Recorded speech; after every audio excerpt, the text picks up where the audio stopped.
할렐루야. 수요일에 나오신 우리 모든 성도님들을 환영합니다. 말씀 붙잡고 기도함으로 새로운 한 달을 시작하는 여러분의 모든 순간순간마다 하나님의 평강이 임하시길 주님의 이름으로 축복합니다. 오늘 본문은 참 유명한 본문이죠.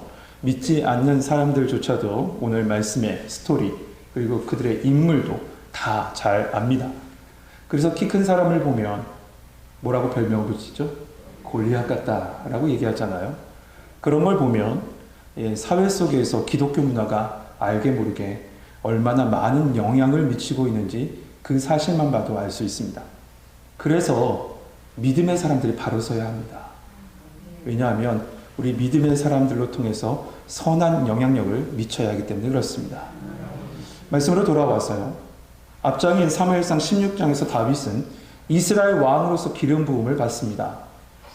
기름 부음을 받았다는 그것은 하나님의 언약을 담고 있는 이스라엘 역사에 지금 다윗은 첫 발을 디뎠다. 그 모습이다라고 이야기할 수 있을 겁니다. 오늘 본문은 또한 17장, 오늘 본문을 포함한 17장은 다윗이 이스라엘 백성 앞에 대외적으로, 정확하게 얘기하면 하나님이 대외적으로 드러내시는 모습이 담겨있는 말씀이 오늘 본문이에요. 하나님께서 이 다윗을 대외적으로 드러나십니다. 대중 앞에서 드러내시는 거죠. 오늘 말씀을 통해서 왜 그리고 어떻게 다윗을 드러내시는지와 그리고 또 그 의미가 무엇인지 함께 한번 살펴보려고 합니다. 1절 말씀 같이 한번 읽어볼까요? 1절 같이 읽겠습니다. 시작.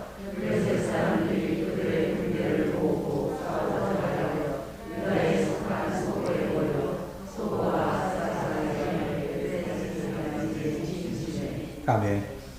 이 블레셋 군대가 큰 군대를 데리고 이스라엘을 쳐들어옵니다.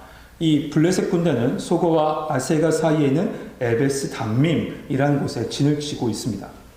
이곳은 어느 지역이냐면 베들레헴으로부터 서쪽, 그러니까 지중해 방향으로 약 22km 떨어진 곳에 위치한 지역입니다. 그런데 이 에베스 담밈이라는 뜻을 알게 되면 이곳의 역사를 알 수 있습니다. 이 에베스 담밈의 뜻은 뭐냐면 피의 경계선이라는 뜻이에요. 피의 경계선. 무슨 의미인지 아시겠습니까? 그러니까 이 에베스 담밈에서 얼마나 많은 전쟁이 일어났고 얼마나 많은 희생이 있었는지 그 뜻만 봐도 우리는 짐작할 수가 있어요. 이렇게 블레셋 군대가 그 에베스 담밈에 전쟁이 무성하게 일어났다 그 에베스 담밈에 진을 치고 있었고 그 골짜기 건너편에는 이스라엘 민족이 모여와서 지금 진을 치고 있습니다. 2절 말씀 보시죠. 사울과 이스라엘 사람들이 모여서 엘라 골짜기에 진치고 블레셋 사람들에 대하여 전열을 벌였으니 3절 블레셋 사람들은 이쪽 산에 섰고 이스라엘은 저쪽 산에 섰고 그 사이에 골짜기가 있었더라. 그러니까 전쟁의 지형을 한번 살펴보면 이렇습니다. 에베스 담밈에 이 블레셋 군대가 이렇게 진치고 있습니다. 근데 그 위에, 바로 위에요. 이 엘라 골짜기가 흐르고 있었고요. 그 건너편에 지금 이스라엘 백성들이 블레셋과 맞서면서 이렇게 대항하고 있는 상황입니다. 그런데 2절 말씀에 보면 이스라엘 백성이 블레셋 사람에 대하여 어떻게 하고 있다고 말하고 있냐면 전열을 벌였다라고 되어 있어요. 전열을 벌였다. 이 전열을 벌였다는 게 무슨 뜻일까요? 말 그대로 하면 전쟁에 참가한 부대가 일렬로 정렬해 있다. 이런 뜻일 겁니다. 맞아요. 그 뜻이 맞습니다. 다만 이 단어가 쓰일 때가 어떤 때인지를 한번 보셔야 돼요. 이 단어가 어떤 때 쓰였냐면 주로 굉장히 긴장된 상태에서 방어적 위치에 있을 때 이 표현을 써요. 그러니까 이 블레셋의 침공에 이스라엘은 긴장하면서 방어적 자세로, 방어적 태세로 지금 갖추면서 이 블레셋과 이 대치 중인 상황이 있었다는 거죠. 그런데 그때 이 블레셋 진영에서 한 사람이 나옵니다. 누구죠? 네, 맞습니다. 골리앗이에요. 그런데 성경은 4절에 보니까 그를 이렇게 표현해요. 싸움을 돕는 자라. 싸움을 돕는 자라. 이 말이 무슨 뜻일까 찾아보니까요. 문자적으로 보면 둘 사이에 서 있는 사람이라는 뜻입니다. 싸움을 돕는 자가요. 둘 사이에 서 있는 자. 이렇게 문자적으로 보면 마치 블레셋과 이스라엘 사이의 중재자처럼 딱 서 있는, 둘 사이에 서 있는 것처럼 보이는데 그런 것은 아닙니다. 이를 이해하기 위해서는요, 우선 이 블레셋이 어떤 민족인지부터 우리가 알고 생각해 봐야 돼요. 지난번에도 우리가 앞쪽 부분, 사무엘상 앞쪽 부분에서 이 블레셋 민족이 어떤 민족인지에 대해서 같이 나눴던 건 여러분 기억하실 겁니다. 이 블레셋은 가나안 땅의 토착민이 아닙니다. 원래 주민이 아니었다고요. 가나안 땅의 블레셋은요. 이들은 그리스 지역에 있는 한 섬의 민족이었어요. 그런데 그 섬에 전쟁이 계속 일어나고 자연재해로 인해서 민족 자체가 전체가 이주해야 된 상황에 놓였습니다. 그래서 이 민족이 이주하려고 첫 번째 선택한 곳은 어디냐면 애굽이었어요. 이집트 말이에요. 근데 이집트에서 그들이 오는 것을 저지해버립니다. 막아버려요. 그러자 이들이 배를 타고 위로 올라가는, 지중해를 끼고 올라가고 정착한 땅이 바로 지중해 해안가에 있는 이스라엘, 그 지금 있는 이 팔레스틴 가자 지구 있는 그쪽이에요. 그쪽에 정착하게 된 거죠. 지중해 연안에 정착하게 된 겁니다. 그러니까 이 블레셋 사람들은 굉장히 헬라적 사고를 가지고 있는 사람들입니다. 우리는 블레셋 하면 많은 사파를 보고 이렇게 오해들을 해요.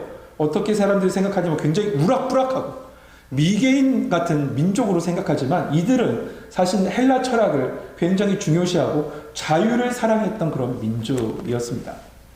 그런데 이 헬라 문화권이나 이집트 문화권에서요, 전쟁할 때 특별한 이 관습이 있었습니다. 그게 뭐냐면 자신의 군대의 대표자가 1대1로 딱 나와요. 1대1로 나와서 싸워서 승리하는 쪽이 전쟁에 승리한다는 그런 문화가, 그런 관습이 있었다고 합니다. 그러니까 지금 이 블레셋은 이런 싸움 방식으로 우리 함께 싸우자, 이렇게 이스라엘에게 요구하고 있는 거죠. 이스라엘 민족이 굉장히 생소할 겁니다. 하지만 그들은 굉장히 익숙한 방법이에요. 그래서 영어 성경에 보면 이 싸움을 붙는 자를 어떻게 번역해놨냐면 챔피언이라고 번역해놨어요. 그러니까 챔피언을 가리자는 거죠. 이쪽 챔피언과 이쪽 챔피언이 나와서 최강자를 가리자, 지금 이렇게 얘기하고 있는 겁니다. 그런데 블레셋을 대표하는 그 챔피언 골리앗의 모습을 보십시오. 우선 그의 키를 보면 6규빗 한 뼘이라고 되어 있습니다. 이 공식적인 미터법이 있기 전에 사람들은 자신의 신체를 통해서 이 길이를 쟀잖아요. 저는 이 모습을 보면서요, 참 사람들이 정말 지혜롭구나. 어떻게 사람의 신체를 가지고 정확하게 이렇게 길이를 쟀을까? 그런 생각을 해봅니다. 오늘 본문에 나온 6규빗은 사람의 신체 중에 어느 부위냐면, 규빗은 어느 부위냐면 손가락에서부터 팔꿈치까지의 길이입니다. 이 길이를 보통 45cm 정도라고 얘기해요. 45cm.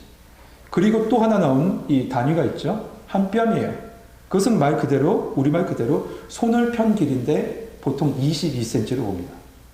그렇게 되면 골리앗의 키는 어느 정도가 되냐? 한 2m 90 정도 됩니다. 1m 90만 돼도 큰데, 그렇죠? 저에게 한 20cm만 줬으면 좋겠네요. 그런데 거기에 5절부터 7절에 보면 각종 무기와 갑옷으로 무장하고 있어요. 수십 킬로 되는 갑옷과 장비와 무기를 가지고 3m나 되는 장수가 떡하니 딱 이스라엘 앞에 서 있는 겁니다. 그러니 이스라엘은 어떤 마음이 들겠어요? 그를 봤을 때 상대적으로 메뚜기 같은 느낌이 들었을지도 몰라요. 우리는 항상 상대적이잖아요. 그런데 그가 이스라엘 향해서, 이 골리앗이 이스라엘 향해서 이렇게 얘기해요. 8절 말씀 같이 한번 읽어보죠. 8절 같이 읽겠습니다. 시작.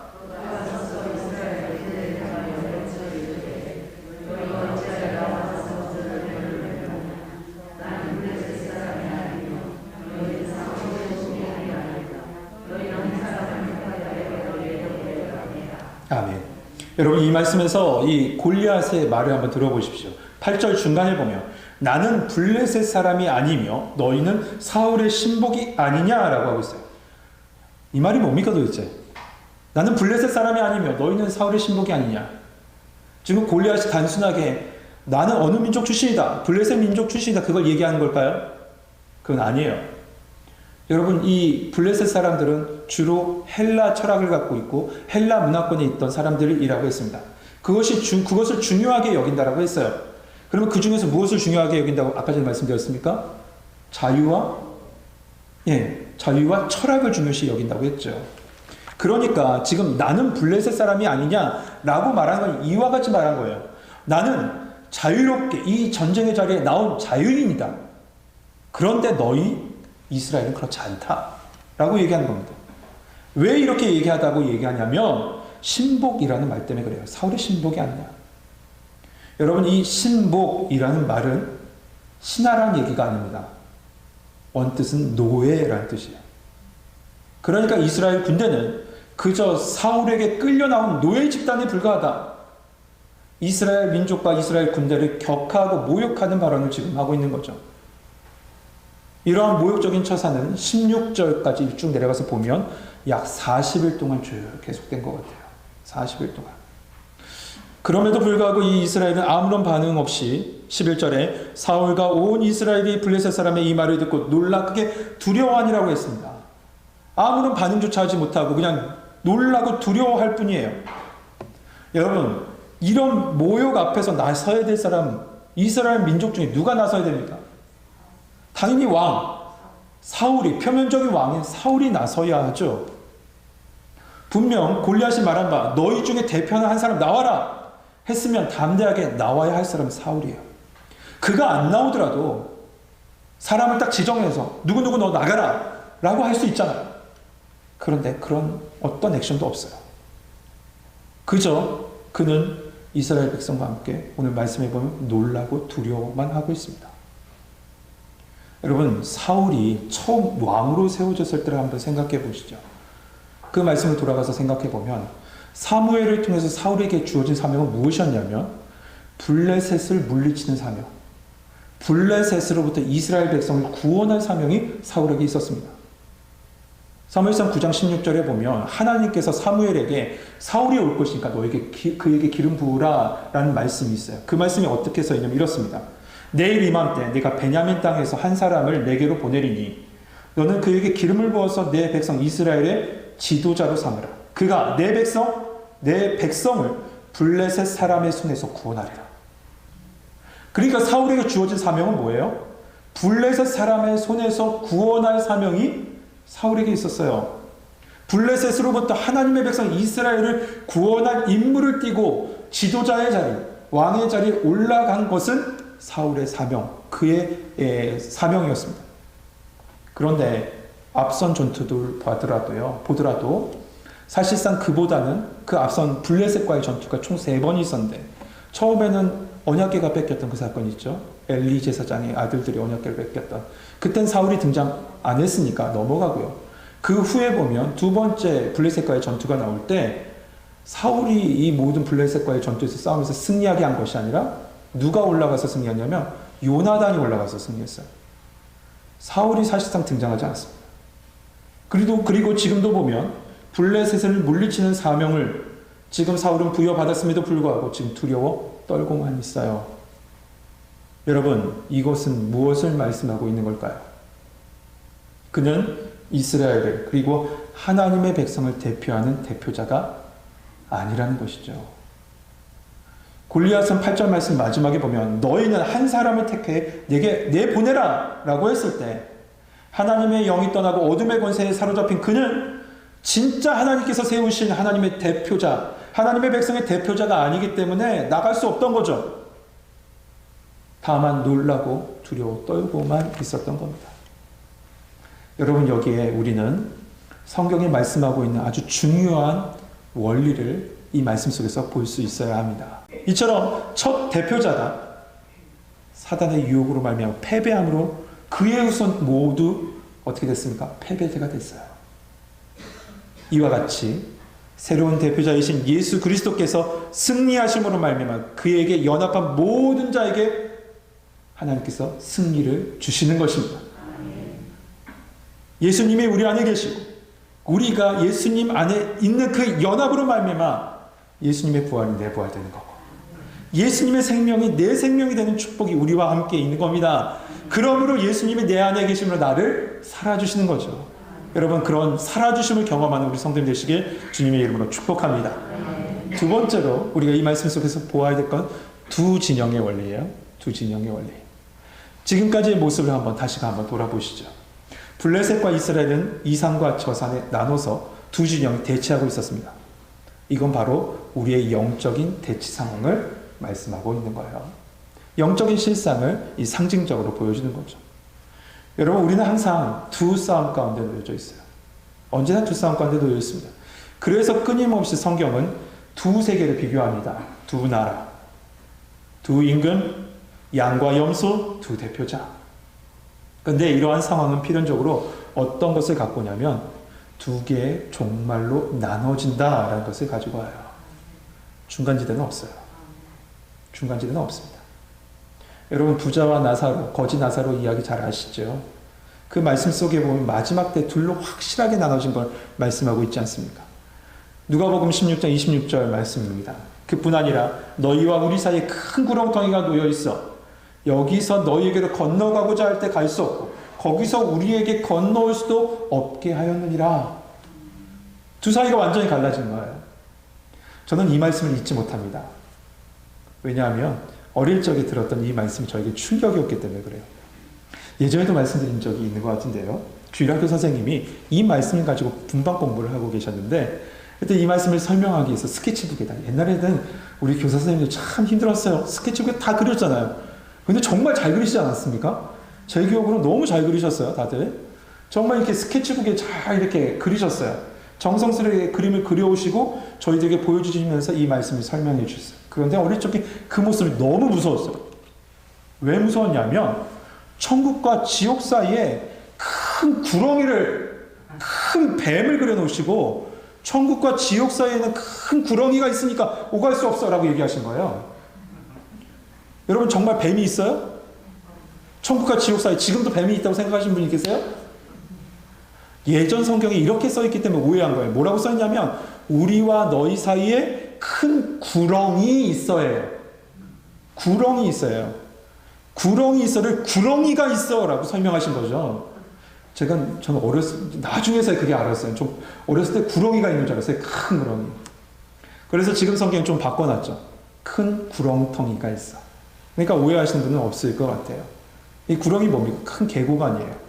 건너갈 수 없는 계곡으로 천국과 지옥이 나눠졌다는 겁니다. 이처럼 확실하게 두 진영이 어떻게 해요? 나눠졌다. 오갈 수 없이 나눠졌다는 거죠. 그러면 당연히 다른 것은 뭘까요? 두 진영으로 나눴다. 두 진영의 결과는 완전히 다르다라는 것은 두 진영이 언제나 긴장 상태입니다. 영적인 전쟁이 있다는 거죠. 그러나 하나님은 우리에게 확실한 복음을 가르쳐주세요. 확실한 승리를 가르쳐주십니다. 창세기부터 그걸 가르쳐주셨어요. 창세기 3장 15절 말씀 아니에요? 내가 너로 여자와 원수가 되게 하겠고 내 후손도 여자의 후손과 원수가 되게 하리니 여자의 후손은 내 머리를 상할 것이니 너는 그의 발꿈치를 상하게 할 것이다. 그 머리를 상하게 하시나. 예수 그리스도의 십자가 복음 아닙니까? 이처럼 지금 이스라엘은 영적인 전쟁 속에 놓여진 것인데 그 어둠의 권세를 상징하고 있는 블레셋 골리앗과 싸울 대표자가 없다는 겁니다. 그러니 골리앗에게, 블레셋에게 모욕받고 무시받는 거죠. 특별히 10절 말씀 봅시다. 10절 잠깐 읽어볼까요? 같이 읽겠습니다. 시작.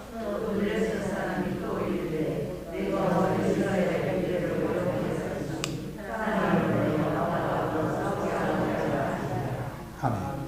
여러분, 골리앗이 이스라엘 군대를 모욕합니다. 이건 단순하게 이스라엘 사람을 향한 모욕이 아닙니다. 이것은 하나님을 향한 모욕이에요. 왜입니까? 출애굽기에 보면 이스라엘을 하나님께서 뭐라고 부르셨냐면 여호와의 군대다라고 하셨어요. 어둠의 권세가 하나님과 하나님의 백성을 싸잡아서 지금 모욕하고 있는 거죠. 이것은 바로 대표자가 없는 이스라엘의 현실입니다. 그런데 이 모습은 무엇이냐? 대표자로서 예수 그리스도가 이 땅에 오시기 전에 우리가 처한 상황이기도 합니다. 이처럼 블레셋 앞에 떨고 있던 이스라엘을 위해서, 그런데 하나님은 누구를 준비하셨어요?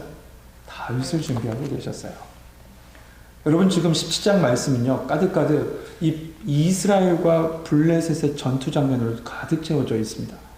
그런데 12절에서부터 15절까지는 이러한 전쟁과는 어찌 보면 좀 아무런 상관이 없는 한 집안 이야기, 한 가족 이야기로 그곳에 삽입되어 있는 모습을 보게 되죠.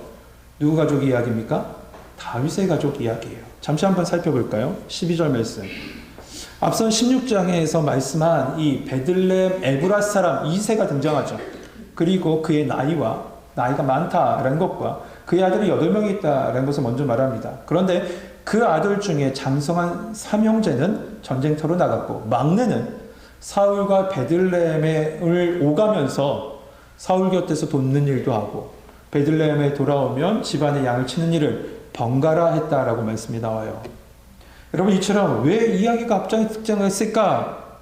라는 의문이 든데, 그런데 여러분, 이 말씀은 이거죠. 두려움과 놀람 속에 있는 모습들을, 이스라엘 민족의 모습들을 쭉 보여주는 그 모습 속에서 갑자기 승리의 작은 이 빗줄기가 빗줄기를 보여주시려고 이 다윗의 가정의 모습을 보여주시는 거죠.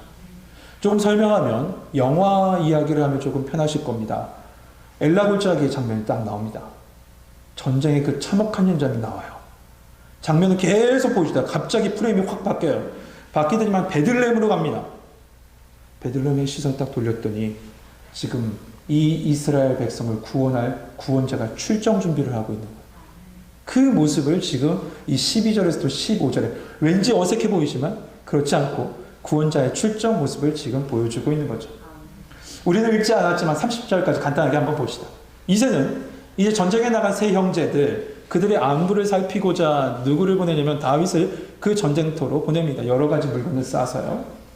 그런데 전쟁터에 이르렀을 때 다윗이 골리앗의 도발을 듣고 붕괴해요. 뭐라고 붕괴하냐면 이 할례 받지 않은 블레셋 사람이 누구이에 살아계신 그 하나님의 군대를 모욕하냐, 이렇게 다윗이 붕괴합니다. 여러분, 이 골리앗은 어떻게 얘기했었습니까?